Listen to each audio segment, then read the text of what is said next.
Marion Suge Knight, via phone call from prison, interviewed with Mario. What is his name? Mario. Chris Cuomo discusses his outrage. We're going to get into it.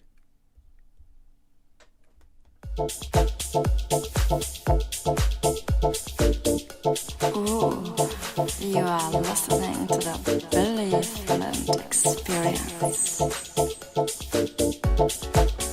Thank you so much for joining me once again to the Billy Flint Experience. I am your host, Billy Flint. You're coming live here from Germany. Thank you so much for tuning in.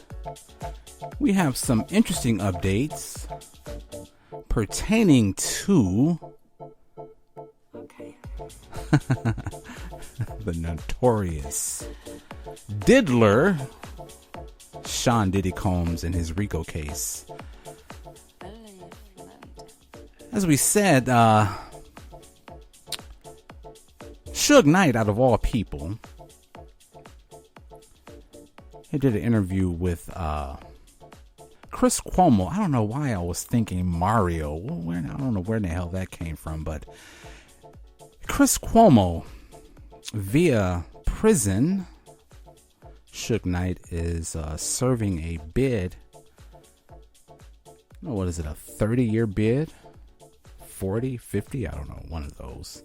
But anyways, he had an interesting interview with Chris Cuomo, and he was discussing his outrage at how no one in the entertainment industry has come to the defense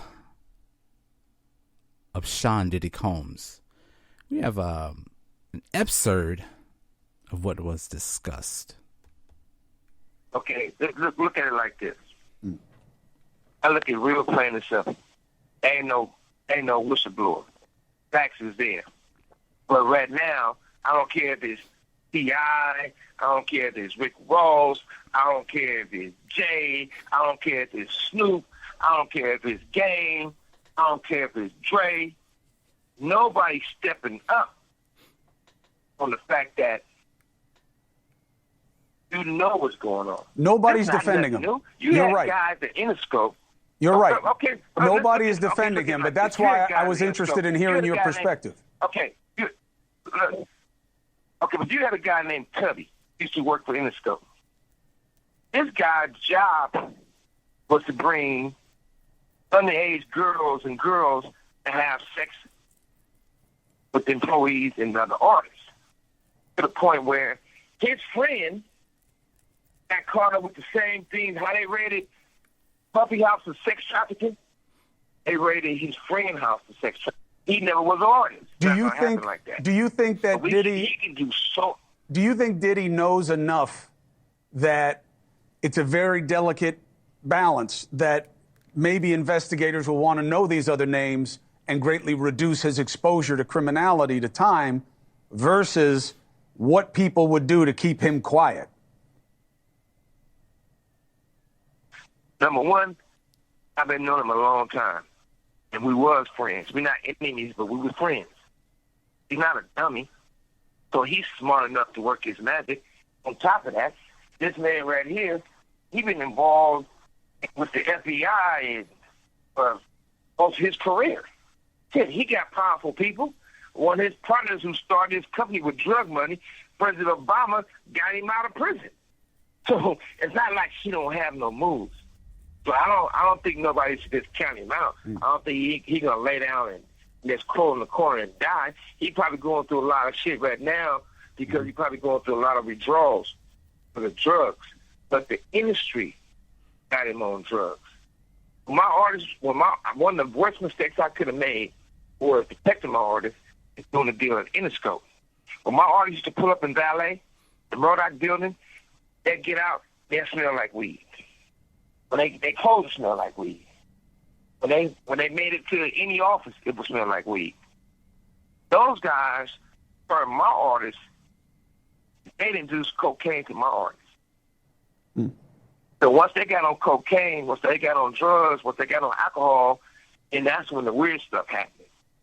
And I think that's what took Puffy down that lane. Then you got to remember, Clyde Davis, Russell Simmons, Andre Arell. Simon, come on. Better believe it. Alcohol, drugs. He compromised his manhood. Because he was taught that. He got Usher as a kid. They never recorded no songs, but alcohol, drugs, Simon. sex. Justin Bieber. And see, they do these things to take control. They're not doing, there's nothing wrong with being gay. If you choose to be gay, that's your preference. But they doing this to people for control. It's a power situation. Now, first off, we have Suge Knight discussing protecting his artist. And I don't know whether or not Suge Knight is, I don't know, he's feeling like the Game, the artist, the rap artist named Game.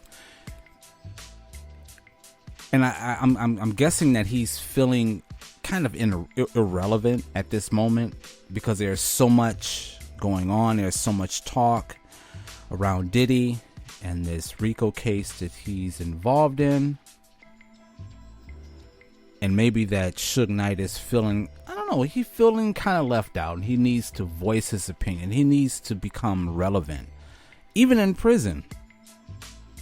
So he has this interview with Chris Cuomo, and he's discussing this. And what I find disheartening is the fact that he speaks about his quote-unquote artist when he was the head of Def Jam. Not Def Jam. When he was ahead of Death Row. And the artist that I'm speaking of is Tupac. He's talking about protecting his artist. Instead of Suge Knight running his mouth about what's going on in Diddy's business, he needs to be talking about the unsolved case of Tupac and Biggie. He's talking about protecting his artist at one time, and he was always protecting his artist, but he couldn't protect Tupac.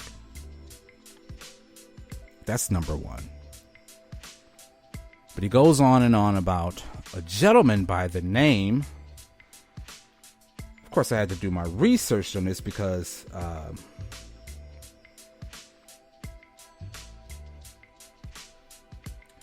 he's talking about this individual.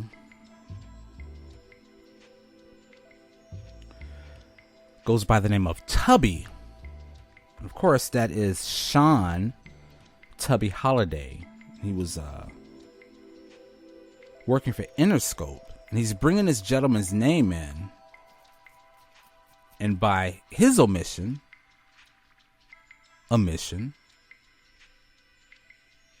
that this gentleman was responsible for bringing girls and illegal substances to the artist. Now, this is where I discredit anything that Suge says. And I'm wondering, why does anyone continue to even listen to what Suge Knight has to say? Because anything he says it's really, you have to second guess it. And where does he get his information from? Now, sure enough, pretty much sure he knows a lot about what goes on in the music industry, being that he was the CEO of Def Jam. But it's always off subject, and it's never about what goes on within his organization when he was running Death Row. Again, it's interesting enough to know that the mystery and unsolved unaliving of Tupac and of Biggie Smalls. So I found that very interesting when I came across that interview. So we have also Diddy's children speaking out for the first time about the allegations pertaining to their father, Sean Diddy Combs. Of course, they penned a very heartfelt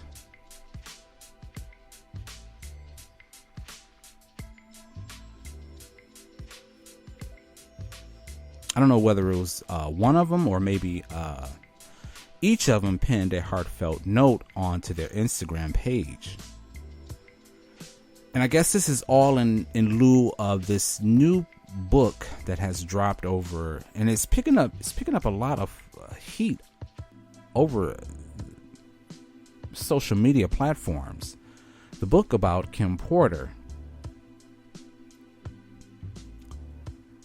and her last words. Now, the author of this particular book has also stated that he doesn't know whether or not this information is true because his sources in which the reason that he wrote this book, the people that he got the information from just gave him the thumbnails that had the information on there. He took it upon himself to write this book. Now, the debate on the internet, a lot of people are condemning this book as calling it fake and false information, and that no one should purchase this book. Of course, it's on Amazon. And as I reported a few days ago, me being in Germany, I don't know whether they block certain literature or whether it's not available on the Amazon here in Europe, but I did happen to find it. I was having trouble before, and I so happened to find I found it, and I did order it. And I'm gonna read it. I'm gonna read it objectively, just as, I don't know, nonfiction. One thing I'm not going to do is not read it because others tell me not to. I'm going to read it. I'm going to draw my own conclusions. And I would recommend everyone to research, if these subjects are very interesting to them, to research all information that's put out, whether it's quoted as being fake or false information or misinformation. I don't know. I bet the other way. And I ordered it, and I'm going to read it. And I'm guessing because of this particular literature, and it's also strange that there has been for years, many, many years, that there was a subsequent book or information or rumors that Kim Porter was in the process of writing her book, and that the information that she had was stolen from her home just before her untimely death. Now, whether or not that's true or not, at this point, everything is all speculation. We don't know. No one knows the truth. There is no possible way no one knows the truth, because everyone has their version of what's going on. But the kids decide to pen a heartfelt note onto their Instagram,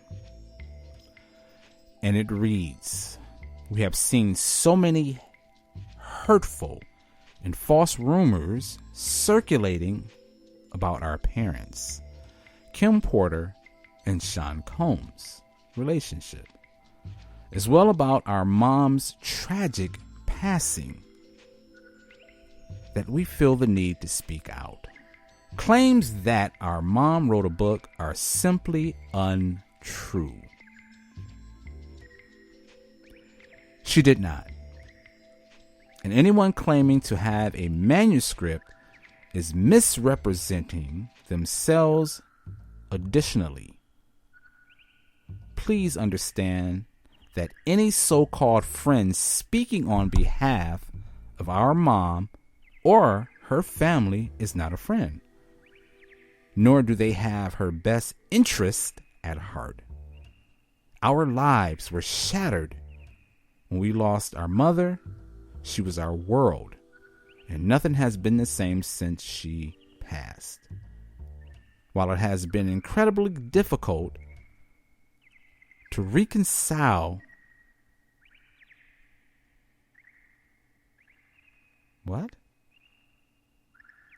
because all this is in caps and there's really no punctuation. Okay, it's difficult to reconcile how she could be taken from us too soon. So soon. But they got too soon. The cause of her death has long been established. There was no foul play. Grief is a lifelong process. And we ask that everyone respect our request for peace as we continue to cope with her loss every day. We are deeply saddened that the world has made a spectacle of what has been the most tragic event of our lives. Our mother should be remembered for her beauty, strong, kind, and loving woman she was. Her memory should not be tainted by horrific conspiracy theories. We ask that everyone please respect our mother, Kim Porter, and hold her legacy in high regards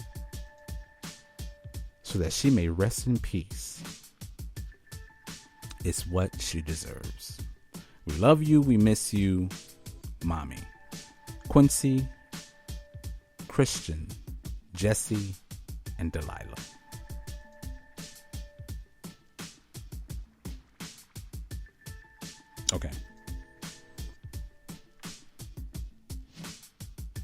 Okay, I guess the other kids didn't want to add in, but they got only 4 of the kids here. And I guess they co-signed this message. Again, it's all written in caps. It's kind of hard to read, but I'm taking it that it was a very emotional moment that they had to pin this to the internet. But they're saying conspiracy theories, based on conspiracy theories, that none of the information is true. Again, there has been rumors of a book, of her planning to write a book. And again, we all don't know whether or not that's true, but again, there has been speculation surrounding of her untimely demise was based on the fact that she had information about Sean Combs. And it's also interesting because I would say, as far as the kids are concerned, when it's connected to their mother, and Quincy being the child of Al B. Sure, well, he was the one who kind of stated the obvious some years ago pertaining the unaliving of Kim Porter. And it's, well, of course, he removed it from the internet, but we all know once you put anything on the internet, it is there forever because there are going to be screenshots where anyone can pull up. And I so happen to have this screenshot right here. And it says, the morning of the, and this is Al B. Sure. This is what he had written when he found out of Kim Porter's untimely demise. And it says, this morning of the Soul Train Award at BET pre-production, hashtag all bees around the Albies. Oh, I get it. Okay. I guess that's his groupies. Albies around the world. I just found this footage from the morning I learned of at Lady KP's also known as Kim Porter, unaliving, and how it ripped the soul from my physical body. I was on my way to film the pre-show package for the BET Awards with Tisha Campbell Martin and Tashina Arnold when I received a call from PR icon at Queenie Donaldson asking me if I was okay.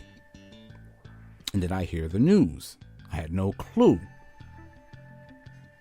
I do know very clearly that Kimberly didn't just check out all of a sudden over pneumonia. That's some bullshit. Really? This is where I get in trouble. We just celebrated our son's Quincy's new deal with a Christmas special with Netflix. And she was in a fantastic health as well, laughing, seeing me and Diddy's mutual exchange at the theater. I'm going to leave it here. Don't let the love songs fool you. Hashtag stole my father's ring. Hashtag stop rolling my sneakers. Hashtag shut up and dribble. Hashtag Ivy.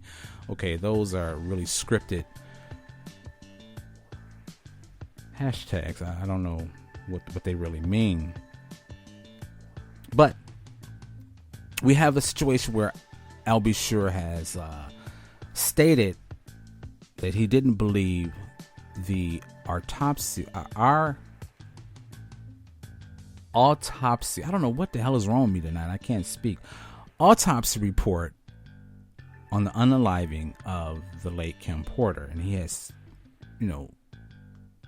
stated many times that he didn't believe the outcome of those reports and that there was definitely foul play. And again, I say if the kids or if they do not believe or don't want to, hear these conspiracy theories, just ask I'll be sure, because he has spoken up on this subject many times before. And we have, again, this book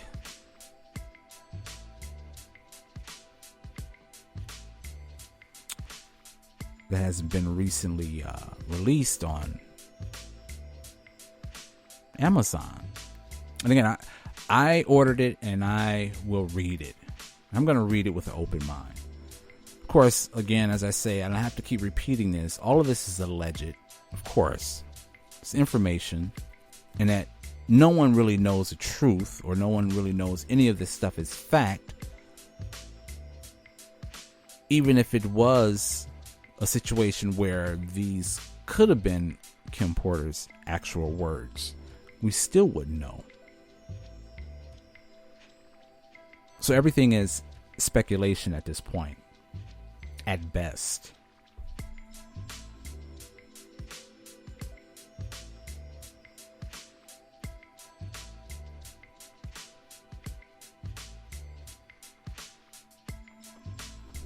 And of course, I'll be sure left another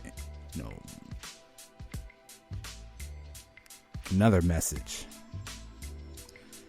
And this is recently, and I guess he was really kind of, because of the fact that the information that he put out a few years ago, it has been taken off the internet. Now I'm believing that he's backtracking. It says Miss Porter's missing devices allegedly already in evidence unquestionably contains the critical evidence that have been concealed. I'm convinced that evidence corroborates closely with details outlined in the recent released public indictment document.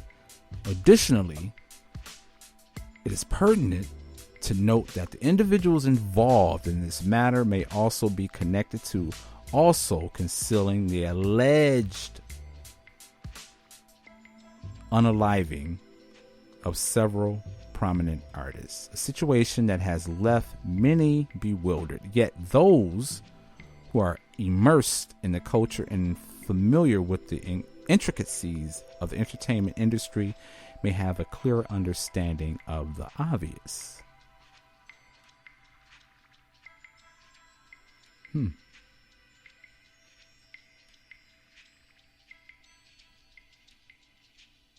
Okay. And it says, it is with heavy heart that I reflect on the legacy of our beloved Lady KP.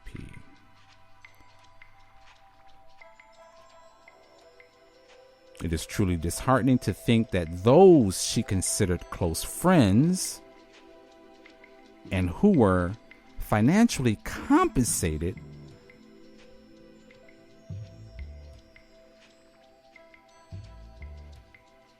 by her perpetrators may have conspired with the perpetrators to obscure the truth and tarnish her name. My name and her unfinished book notes with these ridiculous and unfounded narratives. The absence of Miss Porter leaves a void, depriving her of the opportunity to address these inaccuracies personally and to share with our factual or her own factual memoirs detailing the brutal terror and madness she endured. Check all who text messages of those who serve in a PR capacity, as they have brilliantly and underhandedly crafted this fictitious story to serve a personal vendetta. There's more. There is so much to unpack. Unfortunately, I'm the only survivor by the blessings of a medical team that initially gave up because of the multiple system organ failure. Septic, intubated on a ventilator for 38 days. And to force to visit death's doorstep. But the God I serve and worship had another plan. Keep in mind that this is just the G-rated version of what I endured over a decade. I also kept forensic records of every individual who has sent my way to set me up, track me, gaslight me, and allegedly cause harm to my system. Okay, again, now this is recent. And it's a shame that the children have to, that Diddy's children have to go through this. Because not only did they lose one parent, but they've lost another. And as far as the twins are concerning, they are still young. They are only teenagers. And yes, it's true. It's a lot of misinformation that is out in amongst the different social media platforms. There's a lot of misinformation. There's a lot of speculation. But I think if they really wanted to know something, if they're not getting it from Diddy himself, they can simply ask, I'll be sure.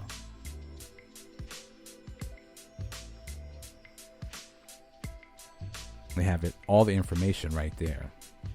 But again, as I said, we don't know what is actually truth, and that we can only go by what is actually provided from us via hearsay. I guess we have to be kind of smart about it. Become a discernment of what information that is out there. But I am going to read the book. I'm going to read it with open mind. And I'm going to approach it as nonfiction because I don't know whether or not any of it is true. A lot of the information that is out there is saying that the book is inaccurate. And it's fake news, misinformation, and not true. But just because people say that it's not accurate or misinformation don't necessarily mean that that is the truth either. So I'm going to wait till the book is delivered. I'm going to read it. And I may or I may not, I don't know, do a review of it.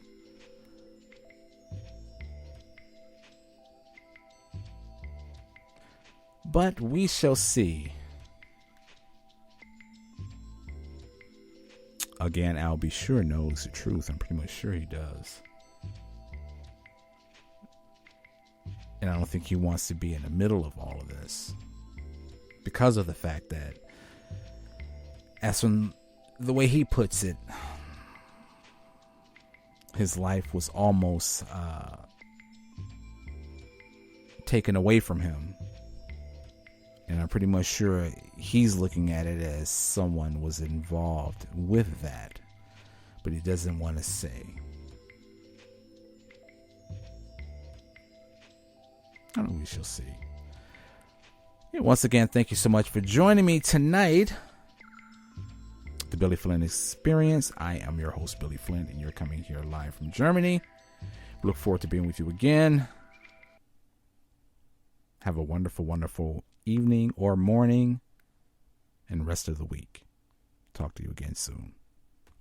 Go on, you've got another 5 seconds. Say something outrageous. You dirty bastard. Go on, again. You dirty fucker. What a clever boy. What a fucking rotter. Well, that's it for tonight.